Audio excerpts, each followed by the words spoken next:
மழை பெய்யுதுப்பா வெளியில். இன்றைக்கி வந்து கார்த்திகை 27. நான் வந்து வெண்டைக்காய் புளிக்குழம்பு சேர்க்குறேன். கார்த்திகை 27 ஆயிடுச்சு. வெண்டைக்காய் புளிக்குழம்பு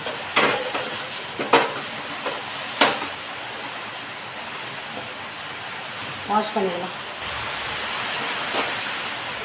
வாஷ் பண்ணிட்டேன், கட் பண்ணிக்கிறேன்.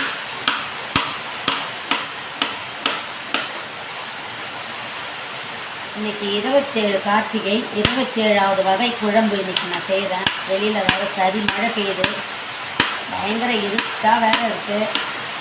கரண்ட்டெல்லாம் கட் ஆகிறதுக்குள்ளே சமையல் முடிச்சிடணும்.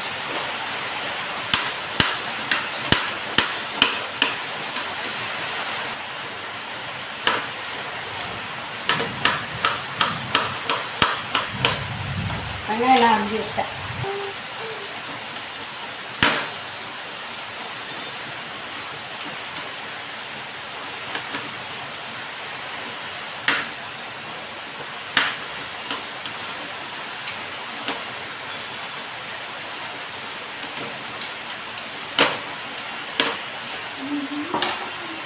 கார்த்திகை 27வது நாள்.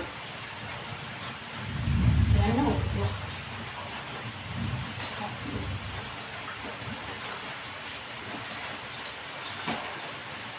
எண்ணெய் சூடாக இருக்கும். எண்ணெய் காஞ்சிச்சு. முதல்ல வெண்டைக்காயை வறுத்துக்கிடலாம்.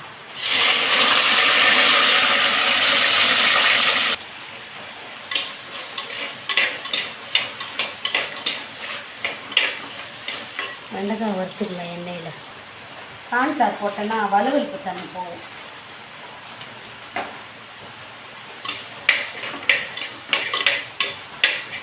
எண்ணெயில் வறுத்து எடுத்தால் தான் வெண்டைக்காய் புளி குழம்பு நல்லாயிருக்கும். வெண்டைக்காய் புளி குழம்பு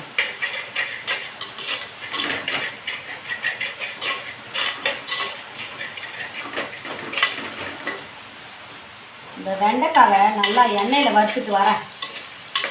நல்லா வறுத்து கான்ஃப்ளவர் போட்டாலுமே வலுவலுப்பு தன்மை போயிடுதுப்பா. அப்போ தான் வெண்டைக்காய் புளி குழம்பு நல்லாயிருக்கும். நல்லா வறுத்தாச்சு.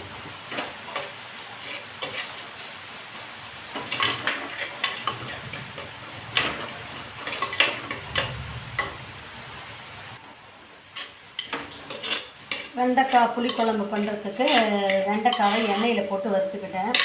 எண்ணெயில் வறுக்கும்போது அதனோட வழவழப்பு தன்மை போகிறதுக்கு நான் வந்து கொஞ்சமாக கான்ஃப்ளவர் எடுத்துக்கிட்டேன். எடுத்துக்கிட்ட பாருங்கள், நல்லா உதிரியாக இருக்குது. ஃபஸ்ட்டு 27வது நாள் 27வது வகை குழம்பு பண்ணியிருக்கேன். கார்த்திகை மாதம். என்னுடைய வீடியோவை ஃபுல்லாக பாருங்கள். 27 வகை குழம்பு பண்ணியிருக்கேன். இன்னையோட 27வது குழம்பு. நம்ம கார்த்திகை மாதம் விரதம் இருக்கிறவங்கெல்லாம் இந்த மாதிரி ஒரு நாளைக்கு ஒரு குழம்பு செய்து சாப்பிட்டா நமக்கு அந்த நான்வெஜ் சாப்பிட்டாத ஃபீலிங்ஸே வராது. அதனால் இன்றைக்கி வந்து நான் வெண்டைக்காய் புளிக்குழம்பு சொரக்காய் கூட்டும் பண்ண போகிறேன்.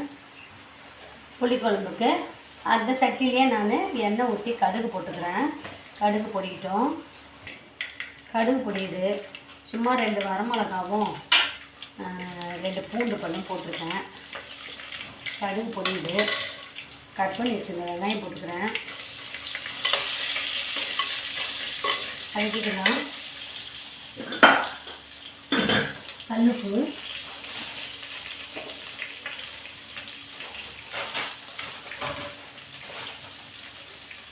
கருவேப்பிலை வதக்கி விடலாம். நல்லா வதங்கட்டும். இதுக்கு வந்து இஞ்சி பூண்டு பேஸ்ட்டு போடனா போட்டுக்கலாம். நான் போடலை, ஏன்னா புளிக்குழம்பு ஃப்ளேவரே வராது. இஞ்சி பூண்டு பேஸ்ட்டு போட்டு பண்ணால் அந்த வெண்டைக்காய் புளிக்குழம்பு மாதிரியே தெரியல. அந்த இஞ்சி பூண்டு வாசனை தான் அதில் இருக்குது. அதனால் நான் வந்து இஞ்சி பூண்டு போடல. சும்மா ஒரு 2-3 பூண்டு மட்டும் கட் பண்ணி போட்டுக்கிட்டேன். அடுத்தது கட் பண்ணி வச்சுருந்த தக்காளி போட்டுக்கிறேன். அதே வதக்கிடலாம்.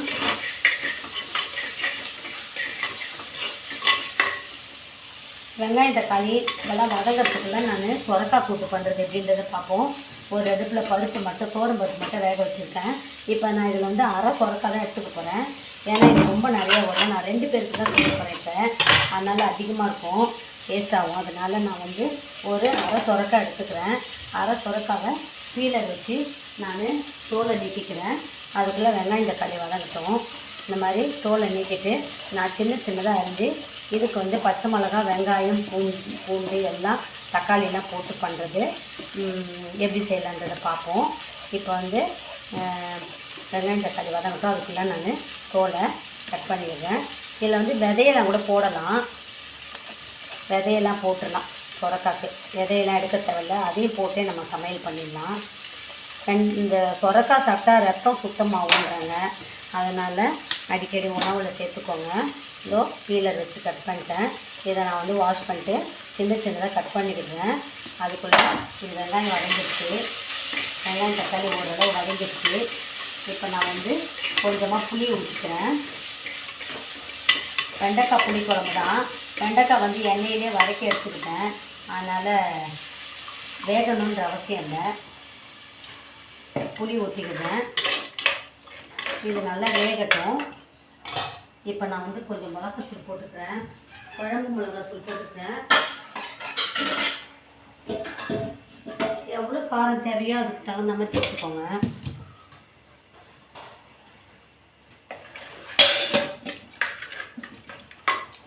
போதும் மிளகாத்தூள் போட்டது.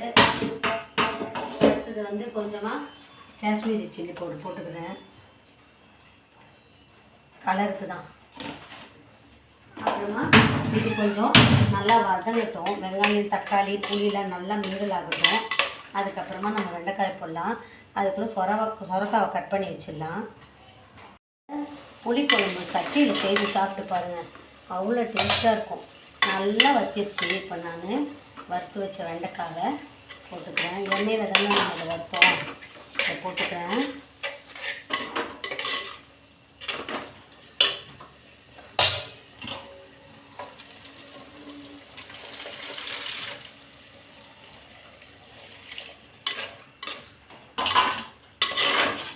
இது வெண்டைக்காய் புளிக்குழம்பு.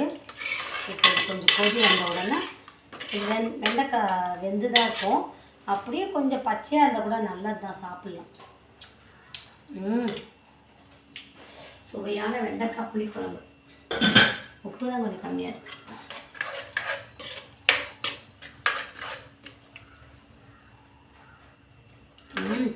செம்ம டேஸ்ட்டு.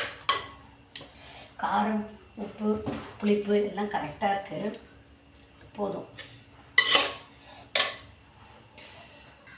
சுவையான வெண்டைக்காய் புளிக்குழம்பு தயாராகிடுச்சு.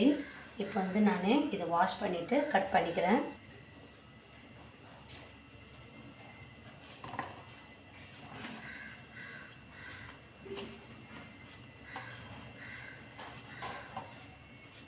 வெண்டைக்காய் புளிக்குழம்புக்கு கொஞ்சம் காரம் இல்லாத சைட் டிஷ் இருந்தால் நல்லாயிருக்கும். அதனால தான் நான் வந்து சொரக்காய் பண்ணுறேன். சொரக்காய் வந்து ரத்தத்தை சுத்தம் பண்ணுன்றாங்க. அதனால நாங்கள் வந்து கொஞ்சம் சொரக்காவையும் சேர்த்துக்கிறோம் அடிக்கடி.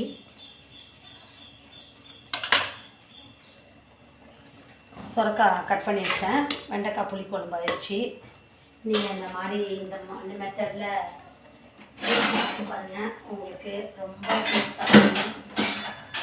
அதுக்கு குழம்பு ஊற்றுறதுக்கு வந்து குழி கரண்டி மாதிரி எடுத்துக்கிட்டாங்க.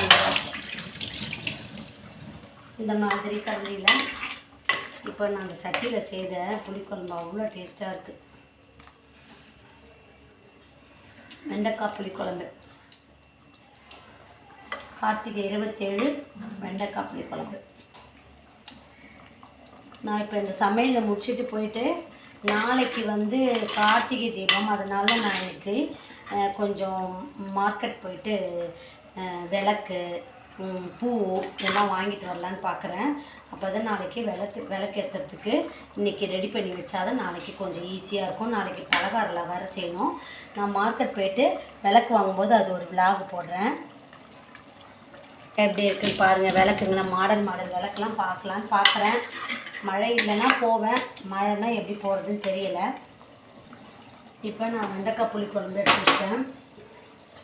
இனிமேல் வந்து சொரக்காய் கூட்டு பண்ணுறதுக்கு அடுப்பில் கடாய். இப்போ நான் கடுகு போட்டுக்கிறேன். நான் வந்து கடுகு பொரிஞ்ச உடனே வெங்காயம், கீரி வச்ச பச்சை மிளகாய், கருவேப்பிலை இதெல்லாம் போட்டுக்கிட்டேன்.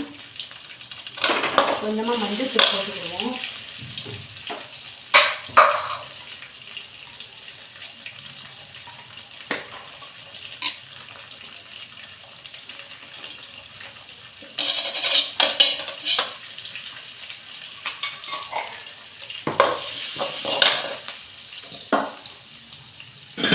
கல்லுப்பு,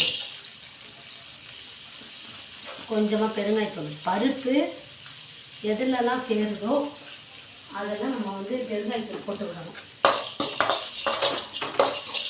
வதக்கிக்கிடலாம். ஒரு தக்காளி,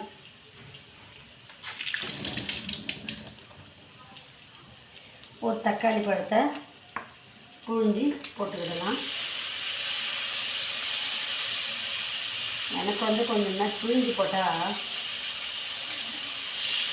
கொஞ்சம் டேஸ்ட்டு கையில் இந்த சாப்பாட்டில் வந்து கொஞ்சம் டேஸ்ட் வர மாதிரி. அந்த கையில் சாப்பிட்டா கொஞ்சம் டேஸ்ட்டாக இருக்கும் சாப்பாடு.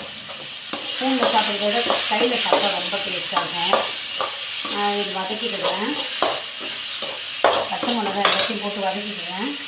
கூடவே கட் பண்ணி வச்சுருந்தேன் சொரக்காவையும் போட்டு வதக்கிடுவேன்.